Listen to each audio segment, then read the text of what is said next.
Welcome everybody to the Resilient Podcast. My name is Neil Tan and I am your host. We are coming today from lovely Bangkok, Thailand, and we have a fantastic guest. It's Chonladet, who is the chair of the Thai Fintech Association, and he is also the CEO of Webull Securities in Thailand. Welcome, Chonladet, to the program. Hello and sawadee krap, everybody. Yeah, thank you so much. I know you got like a very hectic schedule, and we're always constantly trying to find a time, a slot. Yeah, all these different things, all these different deals getting done, right? But yeah, really appreciate it. So maybe just do a quick introduction about yourself. Okay, I'm Chonladet, currently serving as a president of Thai Fintech Association. It's a self-funded, independent, and non-profit organization to help doing networkings and fostering collaborations among startups, incumbents, regulators, domestically, internationally. And I'm also serving as a full-time country CEO here for Webull Securities, Thailand, and including a board of director of National Saving Fund, which is an entity under the Ministry of Finance. So that's pretty much about myself. That's many different hats, of course. I mean, you're very busy.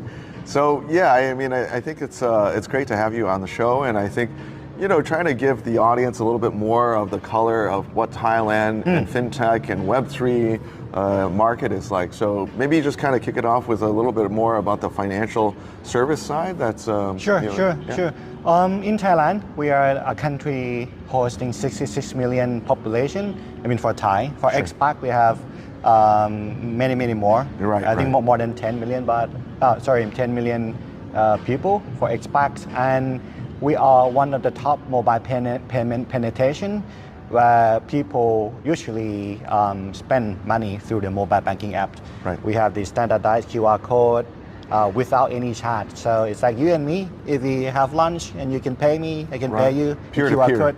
Yeah, peer-to-peer. Yeah. And we have such a good online business, e-commerce, and everything. And thanks to our regulators to come up with such a good infrastructure. Right. And not only that, we also doing well in terms of the capital markets, both traditionally and digital asset one. So we have had deals for real world asset tokenization or real estate backed token, and so on and so forth. So we are quite advanced in a sense. Right. So quite a bit of stuff actually inside of TradFi. I mean, when you talk about different types of payment solutions, different type of wealth solutions, you know, also lending and also insurance. You have all different types of fintechs inside of this space.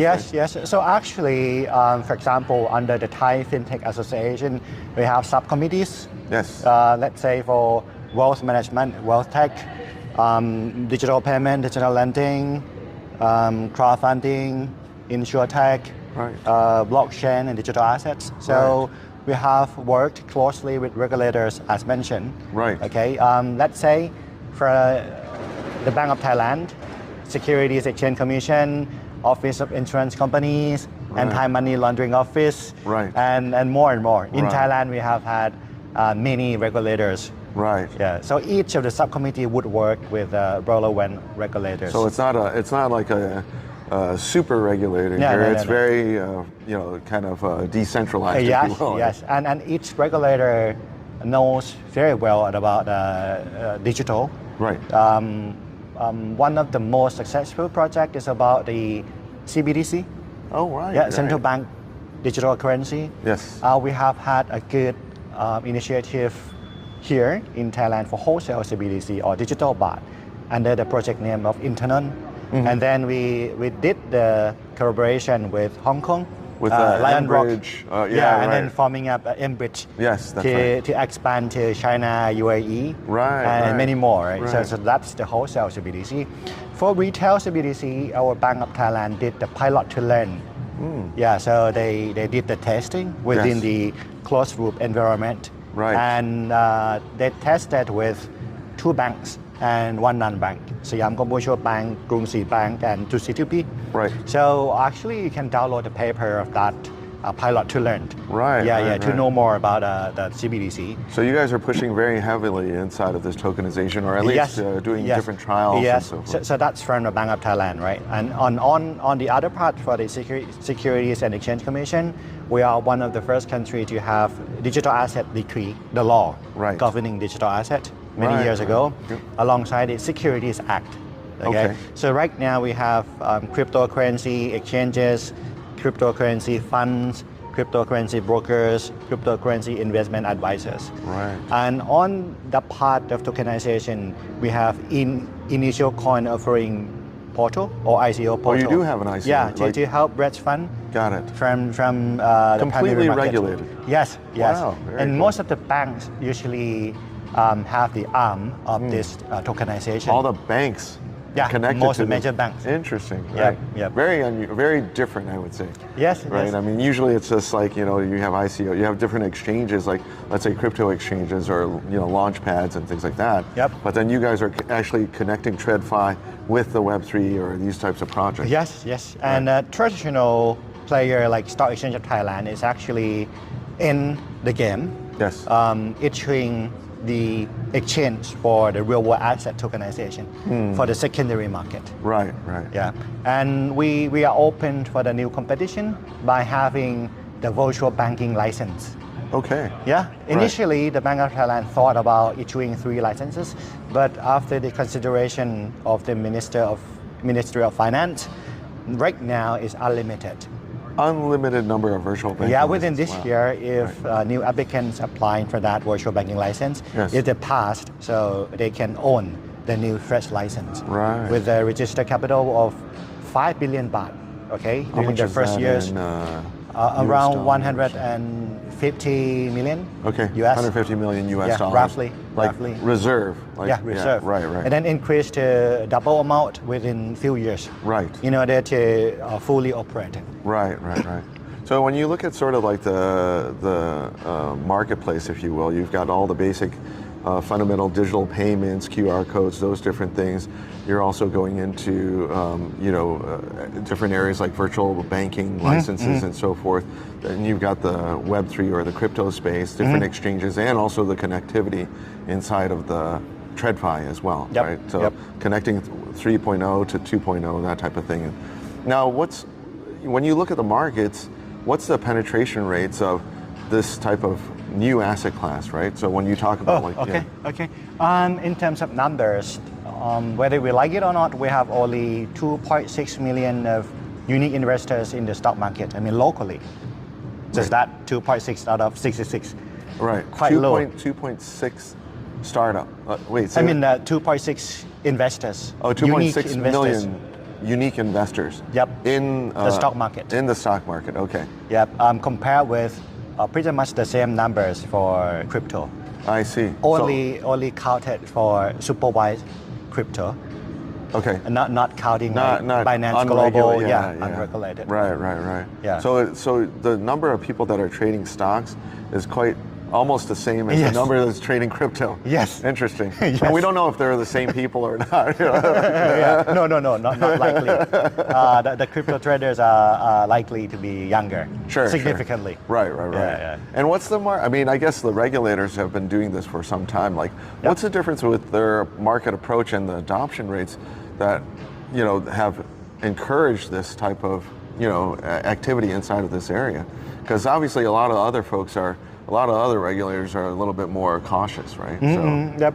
For you mean for crypto, right? Yeah, that's right. For crypto, actually, our local players, for example, BitCup, one of the highest market share, 90 or 95% market share, that did pretty well. I could say super well on the marketing, on educating the markets. So it's more of education. It's not just like sell.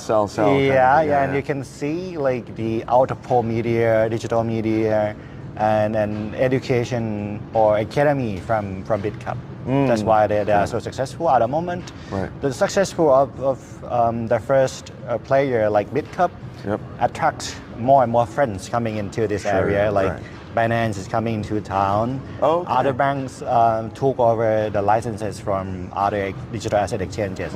So we could see a lot of I don't want to say competitions, but more offerings Right. to the people pretty soon. Right. So there's a fair number of I guess crypto exchange licenses out there. So right now it should be like 3 big exchanges. Okay. And plus more smaller size, medium size. Right. Yeah. And the smaller and medium-sized ones are getting picked up by international players like Binance and so forth. Yes. And they can supply the exchange solutions. Sure. And also the brokerage solution. So Right. they could bring in their liquidity from other markets or other exchanges. I see. Yeah. And then, so going back to TradFi is like, the digitalization of all the lending, all the wealth, all the insurance is like, what level is that being played out? Like, can you get your time to cash for, let's say, a loan in like, a minute here, or like how does that work out? I mean, I could say here in Thailand we don't have problem about unbanked, but we do have the right. problem on underbank. Underbank. Yes. Okay. Yes. So it's not completely zero financial service access. It's people have it, but then they don't have the full suite. Yes. Right, So okay. people could open the bank account and then they have the mobile banking account very easily, I see. including the online account opening Right. for the bank account. Okay. Right. But in order to access to digital lending, Yes. in order to get the personal loan or credit card or SME loan is quite tough at the moment. is tough. It is tough Right. because all the traditional banks would rather play safe in order to grant the credit. So most of the time they would ask the SME owner about the collateral. I see. Financial Right. statement, 3 years. So it's unlike any other parts of the world. For example, Chinese, right? Right. We are about to start and only started for some banks. Yes. For example, Kasikorn. Okay. They have collaborated with Line, the chat application, Okay. to do the Oh, Kasikorn right. Line. Yes, And the banking online application. So it's on the almost chat like a application. social media channel. Social banking. Yes. Yeah. Right, So they could right. provide a loan, personal loan on that purpose. Yes. Okay, and that's why it's one of the reasons our Bank of Thailand is about to allow the virtual bank to take place. So for virtual bank, the key objective is to serve the underserved. Right. So the BOT would encourage new virtual banks to provide a loan to the personal lending, of course with proper screening, credit scoring, and sustainable Right. stuff, and provide a loan to SME. Yep. Yep. For So it's example, individuals, SMEs. yes. Okay. So that's how we could help tackle the problem, because in Thailand we have about 90% of household debt to GDP. 90%. 90%. Wow. Yeah, one of the highest Right. in the world. Wow. I think we are the top for developing countries Right. on Wow. that sake. Yeah. So there's been a heavy adoption in terms of like credit cards, penetration very high. Not Thai, but any other loans might be like it's not specifically credit card based. yeah, like I see. home loan, personal loan, car loan. Yeah. Right. Yeah. Oh, okay, got it. And excluding the loan sharks. Okay. how dark is that or how large is that market? Is it a shadow market, huge. right? It's huge. And some of the loan terms might be like 20% My goodness. per week. Wow. Right.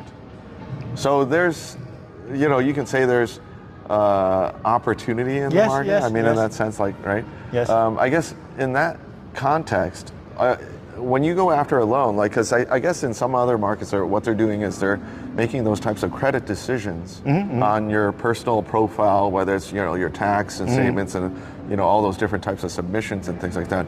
Is there any type of AI solution set that they're looking at? I mean, you mentioned Line offering different loans. Are they tracking your chats in Line or something? Like, oh yeah, he seems very responsible because he responded in 2 seconds to every response, every email or whatever, right? Yeah. Every message. Is there that type of We innovation? we are in the starting phase of having AI. Yes. To have a look at the big data, to utilize big data. Yeah. To provide the alternative scoring.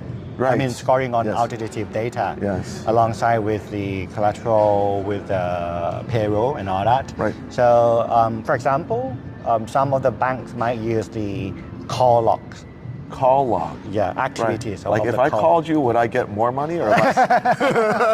Or even Your loan is extended because you taught a child. Like, or for you someone, get $1 million. It's yeah, like, okay, great. or someone who purposely don't answer the call from the bank. Really? Yeah, yeah. Oh, I see what you mean. Yeah. Yeah, Well, if or- the bank's calling you, you're in trouble already. Yes. or else, Yeah. if the customer provide a consent, Yeah. perhaps the social media data.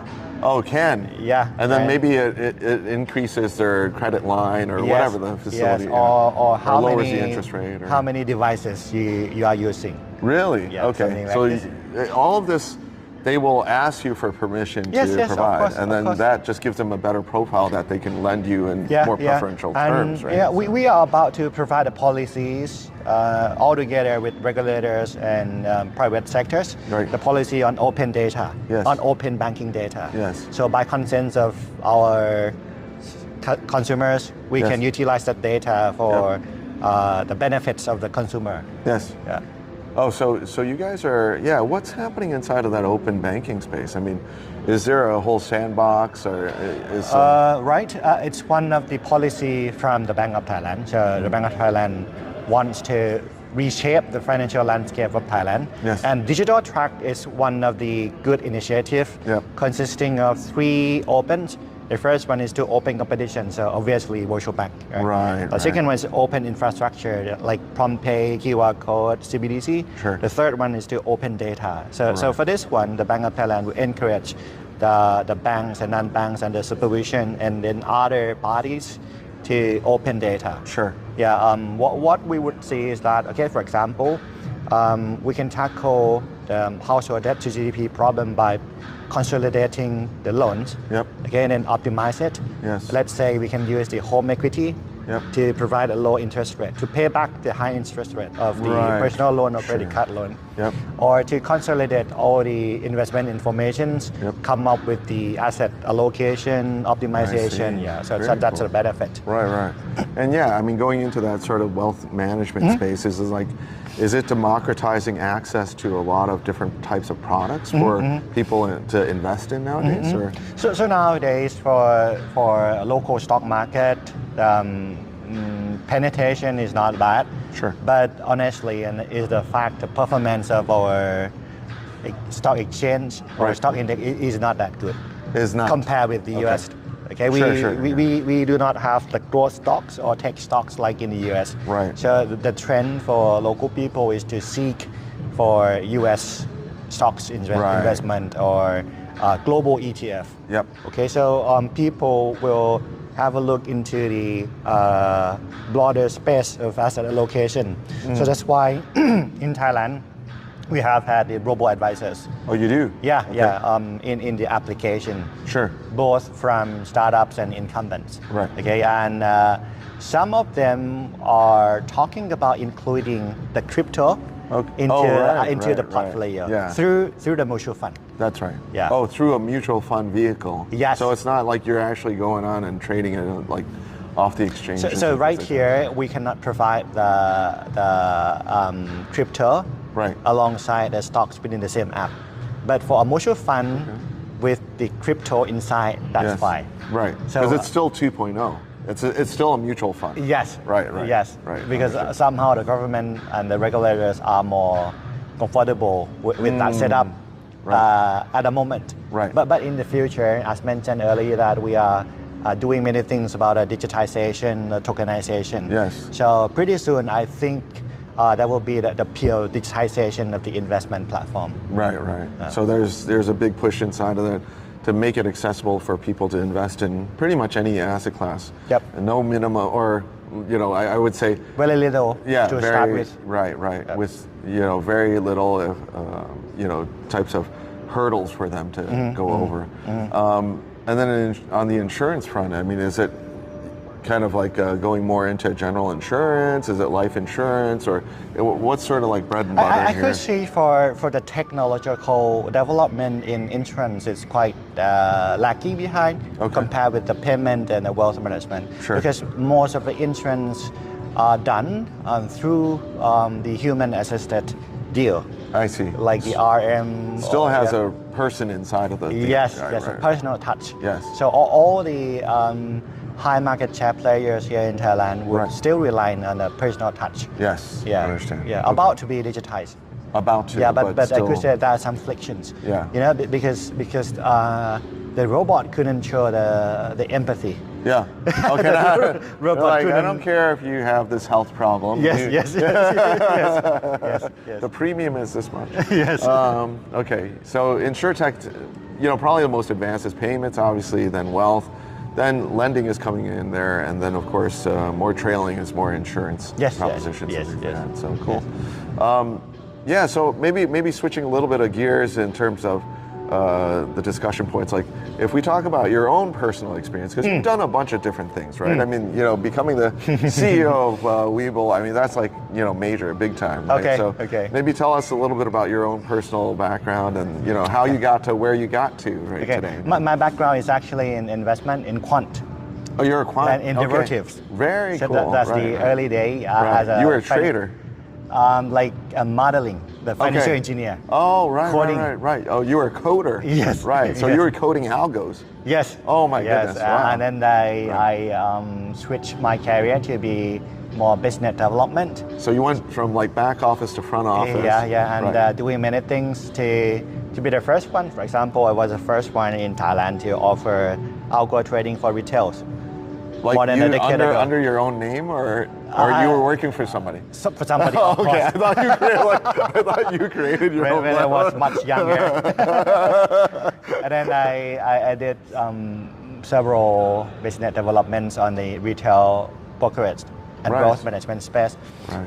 And then I decided to resign and set up my own fintech startup. That's right. And this time doing the first robo-advisor Yes. in Thailand under my own company. Right. And then spending the time there like 5-6 years and doing Just- B2C first. Right. Yeah, to gain tractions, and then started to do the B2B, Right. helping banks and other financial institutions Right. to have the algo, to have the robo-advisor. Right. And then I challenged myself again by starting working at someone else's firm, like Webull, Yes, as a global fintech unicorn. So, Yeah, right. That's how it goes. And 4 years ago, I decided to help the society by being an elected president of the Thai Fintech Association. Yes.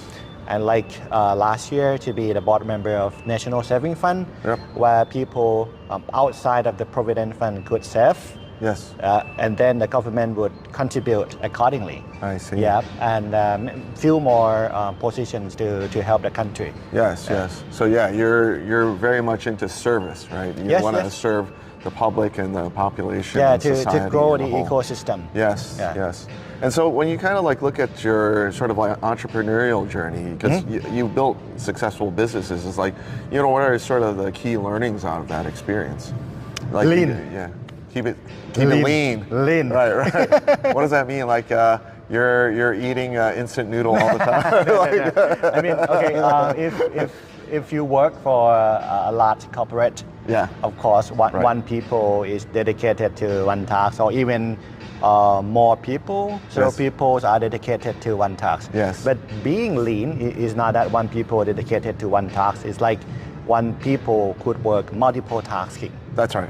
Multiple tasking. Right. And if you want to do new businesses, we need to utilize existing resource first. Right. And then once the tractions are there, the revenue are there, we can expand the team. Yes. Because it's easy to expand, but not so easy to fire someone out of your company. That's right. Especially if you are the founders. Right, right, right. That's how lean it is. Right. So Yeah. key is keeping it lean. Lean. How about had you had to do like a lot of different changes in your business model when you were doing the Yeah, yeah. startups and things like that? Every day. Every day you were the client asks you, to pivot, do you yeah. do this? You're like, yes, I Yes, do. yes, Every yes. time, every day. It doesn't matter what it is. Yeah. You just keep saying yes. Yeah, for example, talking about the macroeconomics, okay, Yeah. Initially we might thought that B2C was doing fine, but after that, after pandemic and after the shrinkage of the economy, I mean locally, Right. perhaps we might need to switch from B2C brand Sure. to B2B, Sure. or even to other businesses. Yep. Utilize our resources. Right. Yeah. How about building teams, like Yeah. building successful teams? What's Okay. dealing with a The tech startup, guys? Yeah, and trying to Yeah. get them motivated, delivering. It's not so simple. Yeah, right? good. It's So- very good question. So fintech talents here in Thailand, they are quite limited. So and depending on who you are. So if you are startups, Sure. either small size or later stage, big size, you need to compete with the incumbents in order Right. to win Right. the hearts of the Sure. candidates, right? So what I did and what I have been doing successfully is to accept more and more interns. I see. And I don't care which year they are in. Yep. So it should be like the freshie. First year That's or fine. last year, it That's doesn't fine. matter. And really, we really provide the real task Yep. with the real payment, Yes. the real wage. Right. Okay, so that's how we groom little by little for this Yes. year to next year. And then once they graduate, Yes. they would be very skillful with 3 years of experience, Yep. and then we can hire them. Right. They would have like loyalty to consider us first. Yep. Yeah, and then we can be with him or her for quite a long time, quite a Right. while before they are going to explore any other places. Right, So right. that's fine. Or like 2 or 3 years doing the internship, and then 2 or 3 years doing the fresh graduate. Yes. So the first jobber. So that's fine. Yes. For 5 years already. So you kind of, actually that makes a lot of sense. I mean, once you do the internship, then they know you, they know the company, Yep. and then they have some sort of tie or some sort of relationship. If they come in cold, then it's difficult to convince them over Right. a TradFi, or some sort of incumbent. Yeah, bank. and some of our friends, like for incumbents or any other companies, might offer them like double the pay. Yeah. So that's fine. Congratulations for you, boys. Yes, yes. Yeah, please. Congratulations. Yeah, that's what I really Right, told each of them. I was like, sorry, I gotta go. Unless you double my note. You're like, okay. But cool. So yeah, just kind of taking a look at your crystal ball, looking at Thailand Okay. and the development of fintech and Okay. inside of like Web3 space. Where do you see the market going inside, let's say, the next 3 to 5 years? I mean, you have a very intimate understanding of both sides, right? And you know Thailand very well. So how do you see the market developing? How do you see the fintech ecosystem developing? And how do you see sort of the regulators facilitating that development? I think the big opportunities will be around 3 big things. The first one is virtual bank to serve the underserved. Second one is open banking, open data. Yes. So the first one is for giants. Second one is for startups. Yes. Yeah, and the third one is for real world asset tokenization. I see. So we are talking about real estate backed token that we did before. Yes. So in the near future, perhaps we can do NFT on paintings. I see, NFT okay. on sculptures. Sure. NFT on concert tickets or Yes. any other sort of the asset. Right. So that's the 3 main areas that we can work in that to develop. Right. Yep. And don't forget about the traditional financial institutions or wealth management. It's still around. Yes. Just going through the business and economic cycle, Right. and the market cycle. Right. And how do the incumbents survive in this? Or how do you see the fintechs working together with incumbents, right? Incumbents here have been doing super well. Super well. Super well. You can have a look at the profit of each major commercial bank here in Right. Thailand. I think it's the minimum is $1 billion US a year Wow. as a profit. Okay. So and all of them is I think for mobile banking, very very very good, very so- innovative. Right. Yep. They don't need to have fintech startups to help them on that Yes. mobile banking, but they do need the fintech startups to help on any other parts. Yes. For example, investment. Yep. Okay, and it's likely for a large commercial bank to have a VC arm in it, like corporate VC. I see. And then this corporate VC will seek synergies with the fintech startups in other parts outside of the mobile banking. Right. And then the CVC would inject the capital into the startup in exchange for the synergy and all that. Right. So that's why it's quite tough to see a fintech startup here in Thailand to thrive to be a unicorn. But very difficult. Very difficult, but they are doing fine collaborating closely with the bank. Right. Yeah. So that's how we live together. Yeah, have to live together. And then so somebody that wants to come into a Thai market, what do they do? Like, let's say they're a fintech that's outside of Thailand trying to come into. It depends on the type of and the concept of the businesses. Sure. But if you are B2B, that's awesome.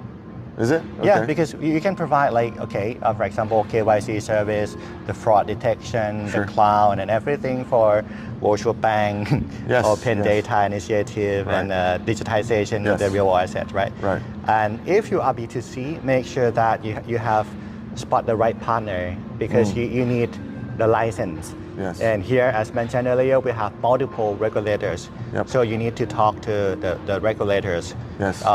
You might consult with the law firm or consultancy firm about that, and then to apply for the proper license. And that's not special license dedicated for the fintech startup. So everything is leveled. Right. So no matter who you are, you might be like a large corporation or large incumbents or a very small startup. You need to face the same set of rules. Right. Yeah. So and basically, get the same license. Yeah. Same business, same risk, same rules. Yep. Doesn't matter if you're gigantic or you're a small startup or other things, right? Yep. And of course, get in touch with the Thai Fintech Association. Yes. We forgot about that. Yeah, sorry. We are open for anybody. Since my terms, like 3 years ago, we have changed the voting right.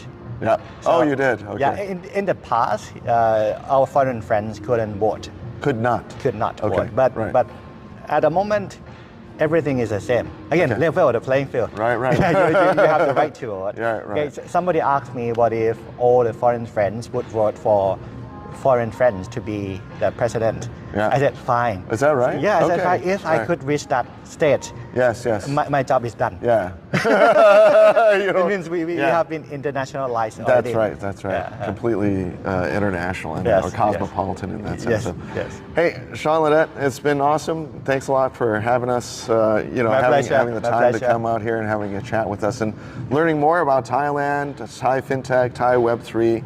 It's been great. Thank you so much. Thank you. Really appreciate it. Thank you.